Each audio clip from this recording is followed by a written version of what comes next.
Hi, in this video, I'll give you an update on how my last pumpkin did at the weigh-off. That was my 1970.5 Turner, which was named Astrid. I'll give you an update, or I'll give you what my plans are for my patch for this winter. I'm gonna do something I've never done before. Typically, I just kind of leave the patch as is and deal with it in the spring, but I have different plans this year. Stay tuned. It is Thursday, October 16th, and this is actually the first time I've been down to my patch since we picked Astrid last Friday. So I haven't been down here since the 10th to look things over. I know others I've seen the day they got back, so probably on Sunday the 12th, they had all their patches cleaned up and cover crop down. So I just want to go through my plans for this quick. I'm not going to show you me clean this all up or any of that because I'm sure none of you want to see that. But I'm just going to kind of talk through and hopefully the audio quality's okay with the wind because for some reason right now it always seems to be windy. But yeah, so here is where my 2177 Ford plant was. That's my 1970.5 plant, and that is my 1931 Turner plant. But the plants that this Ford plant and the far one down there are the ones I had heating cables on. So my plan right now is to dig those up. I'm gonna have to dig up I have them marked here. So what these marks, I have the four corners marked. You'd have seen that in an early video. But I have the four corners marked and the heating cables are somewhere over here. Here's the controllers, so I'll just have to follow along where those go down and be careful about it. I have never used heating cables until this year, so this is new to me having to do that. I've also never planted a cover crop, and I just picked up some winter rye today. So I'm hoping by the end of this weekend, I'll have this completely cleaned out and a cover crop down for the first time. So I'll maybe show you that once it's all cleaned up in a few days. But I'm gonna flip the camera around and talk about the weigh-off real quick. So some of you watching might know already because you've either seen me post some stuff about the weigh-off, or you were there, or yeah, I just found out in other means. But my 1970.5 Turner named Astrid, I took her to the Stillwater Harvest Fest last weekend, and she took 4th place. She weighed 1986, so 1,986 pounds. My goal all year was 2,000 pounds, so I missed that by 14 pounds, which, I mean, it's a little disappointing not to get to 2,000 pounds, but I could have been a lot farther off from that. So I went about, I think, like 1.5% heavy to chart with her. So that also I was hoping would have been a little higher, but that could have been worse as well. So overall, I'm happy with where I placed. I placed 3rd at the River Prairie Ginormous Pumpkin Festival a few weeks ago, and that with Dolores, my 1931, and I placed 4th at Stillwater. So those are the highest placings I've had for 2 weigh-offs in a season, so that's a positive. But next year, my goal is going to be to get over that 2,000 pounds. We'll see. I'll think about it over the winter and see if I want to set it a little bit higher than that since I was so close. But that is my new personal best. My previous was 1970.5. So I know they're fun to watch. I'm going to throw some clips of Astrid, the 1970.5 Turner, getting picked. So I just want to throw those on here quick so you guys can see that process, and I'll be back in just a little bit.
So one thing I wasn't expecting when I started documenting my season a couple years ago was going to weigh-offs and having people come up to me and tell me that they watch all my videos. That's how they know who I am.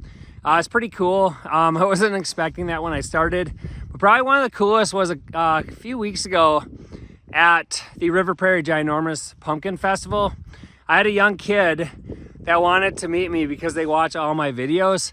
And that kid grew a watermelon. I think it was like 189 pounds. Unfortunately, it didn't count because it split and they had to caulk it shut. But my watermelon I brought to that weigh-off was only 37 pounds. And this kid grew a watermelon 189 pounds in Wisconsin. So just wanted to call that out. It's pretty cool. Hopefully you can hit 200 pounds next year. So right here you have Astrid's main vine. This is not where she was sitting, but one thing I thought was kind of cool when I pulled this out is I didn't take a lot of time to be careful, but this is the crown. And as you can see, the roots that form at the crown. But one thing I thought was cool is if you follow this along, I didn't even try to be very gentle to pull this out without breaking it. But this thing is probably close to 8 feet long.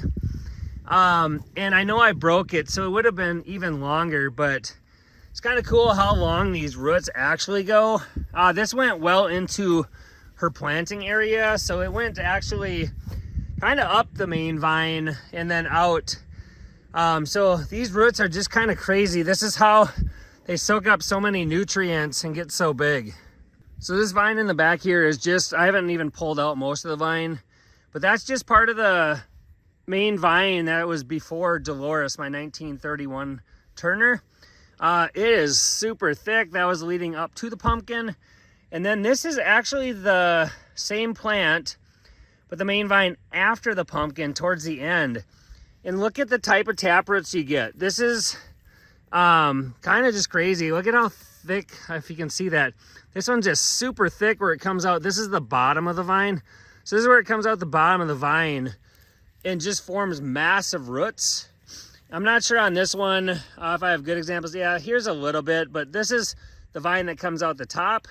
So this is like when we bury our vines, we get roots out the bottom and the top of these vines, or out of these, yeah, main vines. So we'll get those on secondaries as well, but it's just kind of crazy how thick some of these are. So this is Saturday, October 18th. I got all the vines out, all the plants out of this patch. I need to get T-posts out now and then dig up the heating cables. But just wanted to show you, it's kind of crazy the amount of stuff that accumulates in the patch throughout my growing season. I don't even think I have them all here, but these are a good chunk of my walking boards I use throughout the season. And then if I scroll over here, those are the boards I grew the pumpkins on, more walking boards. The hanger pieces I use as staples to hook my vines down, the pool noodles, the styrofoam, and there's my little stand that I use for my time-lapse camera to protect it under there. But it's just kind of crazy how much stuff accumulates in the patch throughout the season. Basically start with nothing, and then throughout the season, slowly everything gets brought out here. But yeah, over time, it's just like, it's kind of crazy how much accumulates. But one thing I've done in the past is I've tried to scrape this sand off, save it, put it in buckets, keep it throughout the winter.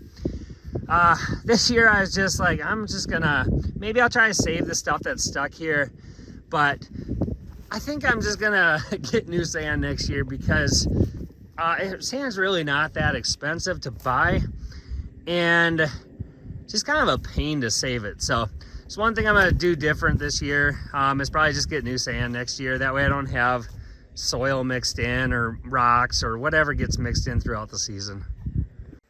So this is the patch our daughter's pumpkin Lucy was grown in, the one that she picked for the county fair early on.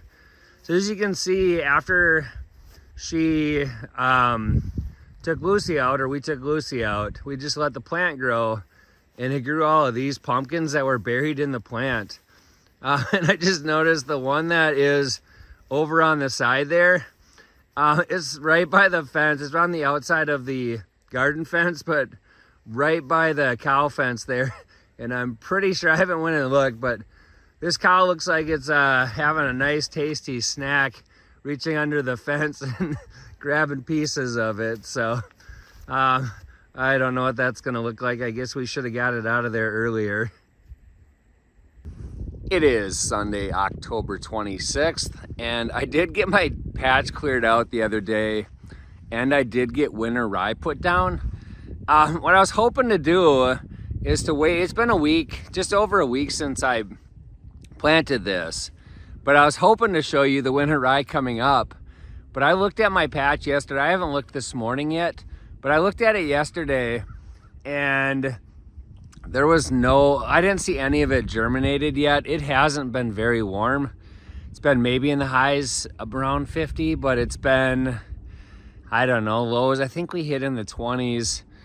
So I'm hoping it will germinate here, but we haven't had a lot of sun. It's been a lot of cold rain. And if you can tell right now, the sun is coming up. So maybe after today it'll germinate, but I'm not gonna wait around for that.